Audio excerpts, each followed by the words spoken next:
안녕하세요, 곰곰이입니다. 택배 노동자들이 파업 직전까지 갔다가 택배회사 합의를 하게 됐습니다. 그래서 이 컨텐츠가 좀 늦어졌는데요, 정부 여당이 중재에 나서서 양측이 합의를 하기로 했답니다. 택배 노동자들의 요구는 무엇이었는지, 어떻게 합의가 됐는지, 그에 앞서서 이런 문제가 왜 발생했는지 지금부터 알아보겠습니다. 곰곰이의 쟁점 해설, 택배 노동자 공짜 노동의 진실, 지금부터 시작하겠습니다. 시작하기 전에 좋아요와 구독, 알림 설정 부탁드립니다.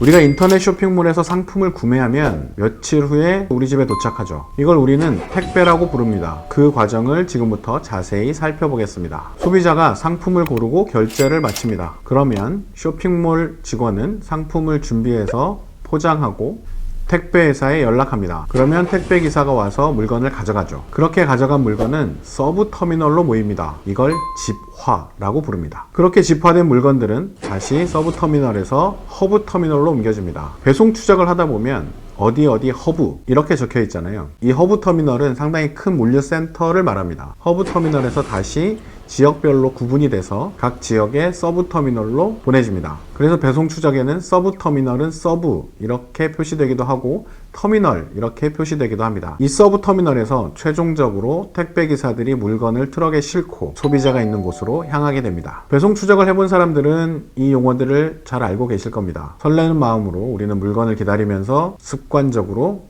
배송 추적을 하니까요. 왜 이걸 자세히 설명하냐면 이 모든 과정에 노동력이 투입되기 때문입니다. 집화하는 과정, 서브터미널과 허브터미널, 그리고 다시 서브터미널로 이동하는 과정, 마지막으로 서브터미널에서 배송하는 과정까지 모두 노동자들의 노동이 들어갑니다. 노동력이 투입되면 당연히 비용이 들죠. 일한 사람에게 돈을 줘야 하니까요. 택배 노동자, 택배 기사들은 서브터미널에서 물건을 들고 소비자에게 전달하는 과정에서 한 물건당 수수료를 얼마씩 받습니다. 그것이 택배 기사의 수입 원천이죠. 그런데 이 택배 기사들이, 이 택배 노동자들이 파업을 하겠다고 밝힌 이유는 이 과정에서 공짜 노동, 그러니까 일은 하는데 돈을 받지 못하는 상황이 발생했기 때문입니다. 자, 이제 좀 세밀하게 봅시다. 이제 택배기사가 물건을 트럭에 싣고 소비자에게 가져가면 되는데 서브터미널에 있는 물건들은 마구 뒤섞여 있습니다. 예를 들어 제가 이걸 촬영하고 있는 사무실이 종로에 있는데요. 보통 종로구와 중구가 하나의 서브터미널로 운영되는 것 같습니다. 저희 사무실이 있는 지역을 담당하는 기사님은 중구터미널에서 물건을 받아서 담당하는 지역으로 가게 되겠죠. 그러면 이 중구터미널에는 물건이 뒤섞여 있을 겁니다. 이걸 누군가는 분류를 해야겠죠. 그래야 트럭에 싣고 가게 되니까요. 문제는 여기에 있습니다. 이 분류를 누가 할 것인가? 이 분류 과정에 택배 노동자들의 공짜 노동이 숨어 있습니다. 가끔씩 이런 경험을 해본 적이 있죠. 밤 9시, 10시, 10시도 넘은 늦은 밤에 집 앞에 택배가 놓여지고 초인종이 눌리거나 문자가 도착합니다.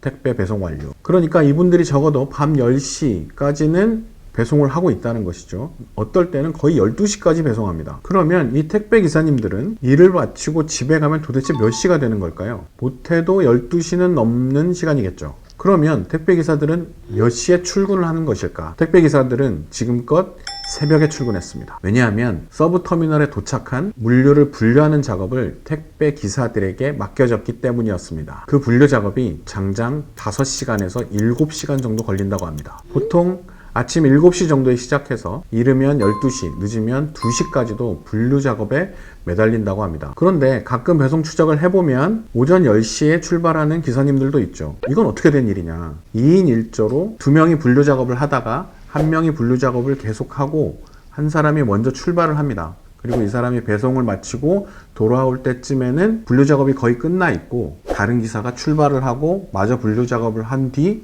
다시 출발하는 방식으로 조를 이루어서 일을 나누고 있다고 합니다. 다음 날은 반대로 남아서 분류 작업을 더 많이 도와줬던 기사가 일찍 출발하기도 하고요. 이 서브터미널을 담당하는 택배 대리점에서 투입한 분류 인원이 있는 경우도 있습니다.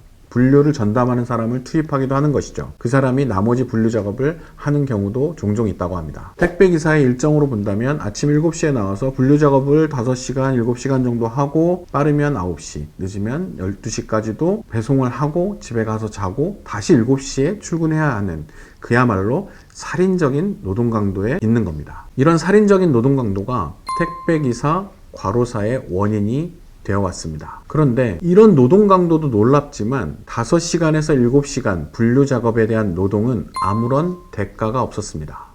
쉽게 말해 회사 입장에서 본다면 저기 물건들 쌓여 있으니까 알아서 가져가세요, 이런 식인 겁니다. 그런데 그 물건을 고르는 시간이 뭐 30분, 1시간 이러면 모르겠는데 무려 5시간, 7시간까지 가게 되는 겁니다. 아무런 대가 없이 상당히 많은 시간의 노동력을 공짜로 제공하는 상황이었다고 볼 수 있는 겁니다.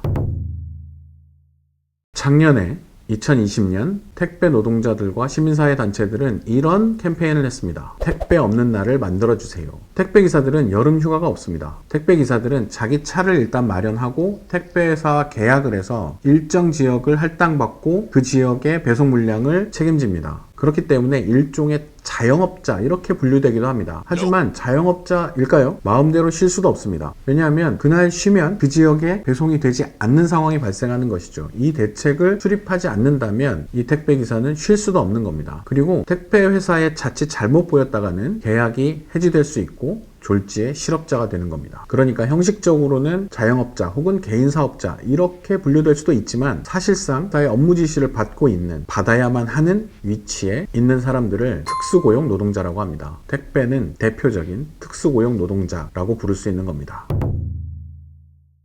이런 현실에 놓여있는 사람들은 대체로 법적으로 보장된 휴가가 없습니다. 쉬려면 대책을 마련해서 쉬어야 되는 것이죠. 당연히 여름 휴가 이런 건 상상도 못했습니다. 그래서 2020년에 시민사회단체들이 나서서 2020년 여름 휴가 시즌에 8월 14일을 택배 없는 날로 만들자, 이런 캠페인을 시작합니다. 8월 15일이 쉬는 날이니까 전날 택배 배송이 없도록 만들어주면 택배 기사들도 여름 휴가를 보낼 수 있다라는 캠페인이었죠. 시민들의 반응은 뜨거웠습니다. 정치인들도 셀럽들도 동참했습니다. 결국 택배 회사들이 물류를 14일 날 배송하지 않도록 동참하게 됐고 많은 시민들이 호응을 하게 되면서 사실상 8월 14일을 택배 없는 날 로 만들어졌고 택배기사들에게 여름 휴가가 주어졌습니다. 살인적인 고강도 노동에 시달리는 택배기사들의 현실에 아주 조금 틈이 생긴 것이고 우리 사회가 그만큼 눈을 돌린 결과였습니다. 이 캠페인을 만들어낸 그 중심에 택배 노조가 있었습니다. 택배 노조는 몇 년 전부터 본격적으로 성장하기 시작해 최근에는 조합원이 5,500명 수준이라고 합니다. 택배 산업에 종사하는 노동자가 5만 명 정도로 추산되는데요. 그 중에 약 10% 정도가 노조에 합류한 상황인 것이죠. 결코 적은 숫자가 아닙니다. 그리고 최근 들어 택배 노조로 가입하는 택배 기사들은 급격히 늘어나고 있습니다. 주변에서 과로사로 동료들이 쓰러지고 5시간, 7시간의 공짜 노동에 시달리다 보니까 노조를 만들고 노조에 가입하는 것이 당연한 것을 넘어서서 절박한 상황이라는 것이죠. 그러면 택배 노동자들은 노조를 만들고 나서 가장 중요하게 어떤 요구를 했을까요? 지금껏 강조해왔던 바로 그 공짜 노동이라고 불렸던 택배 분류 작업을 택배 회사가 책임져 달라라는 것이었습니다. 처음에 택배회사들은 모른 척 했습니다. 그게 원래 택배기사들이 하는 거니까 계속 해야지, 이런 입장이었던 것이죠. 왜? 택배회사에 그게 유리하니까. 2020년 코로나19가 터지고 1년 동안 택배 물류량은 급증했습니다. 당연히 노동 강도는 예전보다 훨씬 강해졌죠. 그리고 택배 분류 작업 역시 늘어났습니다. 택배 노동자들이 몸으로 감당하기 어려운 단계에 이르게 된 겁니다. 가을로 접어드니까 과로사하는 택배 노동자들이 하루 지나면 한 명, 하루 지나면 한 명, 이런 식으로 연이어 발생하게 됩니다. 결국 택배 노동자들은 2020년에 파업을 예고했습니다. 도저히 이대로 가다가 나도 죽을 것 같다, 이런 절박함이었죠. 사회적으로 큰 관심이 쏠렸습니다. 택배 회사들에 대한 여론이 악화됐습니다. 연이은 과로사에 택배 회사들이 대책을 내놓게 됩니다. 분류 작업을 위한 인원을 택배 회사에서 투입하겠다. 그 내용이 핵심이었습니다. 노동자들이 노조를 만들고 조직적으로 요구하면서 택배 산업은 조금씩 변화의 조짐이 보이기 시작하게 된 장면이었습니다. 자, 그러면 모든 게 해결됐을까요? 그럴 리가 없죠. 이 대책은 회사의 발표였습니다. 사실 어떤 강제력이 있는 게 아니라 택배회사들이 자발적으로 발표했을 뿐이었죠. 그렇다면 현장에서는 어땠을까요? 분류작업 인원이 투입되지 않는 현장이 속속 발견되게 됩니다. 택배회사에서 분류작업을 한다고 했는데 왜 우리 현장엔 안 오지? 이런 제보들이 들어오기 시작하게 된 거죠. 택배회사들이 그러면 아예 구라를 친 거냐? 꼭 그렇지는 않습니다. 인원이 투입된 곳도 있고 투입되지 않은 곳도 있었던 것이죠. 명확하게 정리가 되어 있지 않고 강제적인 요소가 없었기 때문에 택배회사 마음이었던 겁니다. 그래서 2020년 택배회사들이 대책을 발표한 이후에 이 문제를 둘러싼 사회적 합의기구가 만들어지게 됩니다. 연말 연초에 5차례에 걸친 회의 끝에 2021년 1월 21일 사회적 합의를 이뤄내고 공식 발표를 했습니다. 합의문을 요약하면 이렇습니다. 택배 분류 작업 정의 명확화, 택배 종사자의 작업 범위 규정 및 분류 전담 인력 투입, 택배 종사자의 적정 작업 조건, 택배비 택배요금 거래 구조 개선 추진, 설 명절 성수기 대책 마련, 표준 계약서 마련. 이 합의의 핵심은 물류 분류 작업을 노동자가 아닌 택배 회사가 책임진다는 것이었습니다. 명확화가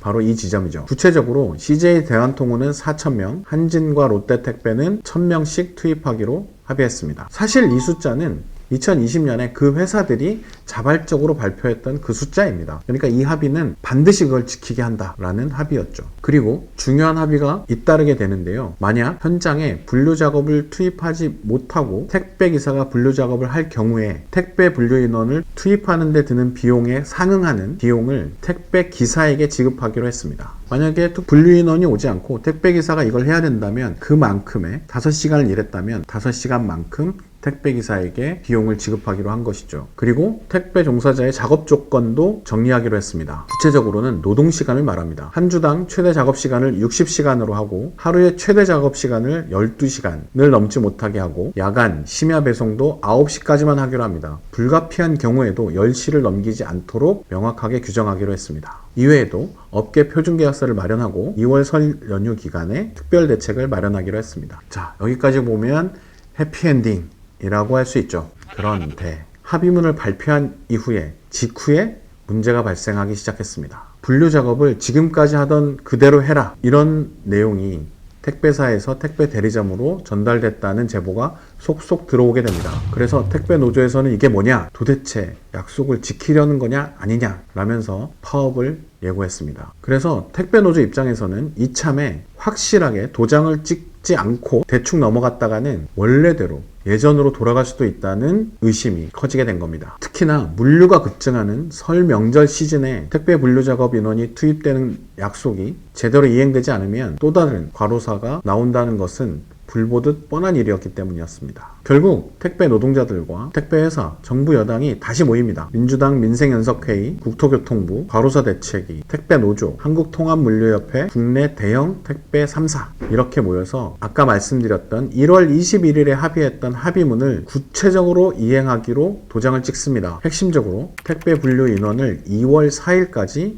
투입 완료한다. 그리고 투입 인력 현황을 점검하는 조사단을 구성한다. 이행하는 기간, 이행하는 시점을 정확하게 해서 도장을 찍은 것이죠. 이렇게 파업은 철회됩니다.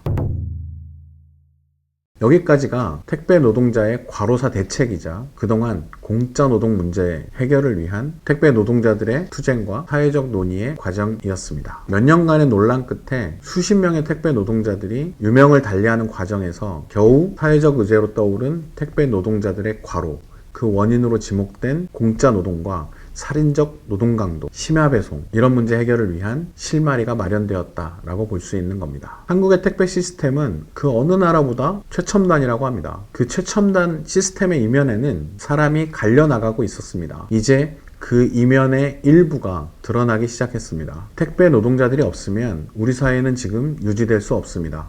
그렇기 때문에 택배에서 택배 노동자들의 그 갈등에 정부 여당이 개입하게 된 것이고 결국 사회적 합의를 이루게 된 것이죠. 택배 노동자들의 인간다운 노동을 위해 우리 사회 전체의 관심은 계속돼야겠죠. 곰곰이도 이슈가 나올 때마다 해설해 드리도록 하겠습니다. 곰곰이의 쟁점 해설, 공짜 노동을 둘러싼 논란 편은 여기까지 하겠습니다. 유익하셨다면 좋아요와 구독, 알림 설정 부탁드립니다. 댓글로 많은 의견 남겨주세요. 시청해주셔서 감사합니다. 저는 다음 편에서 뵙겠습니다.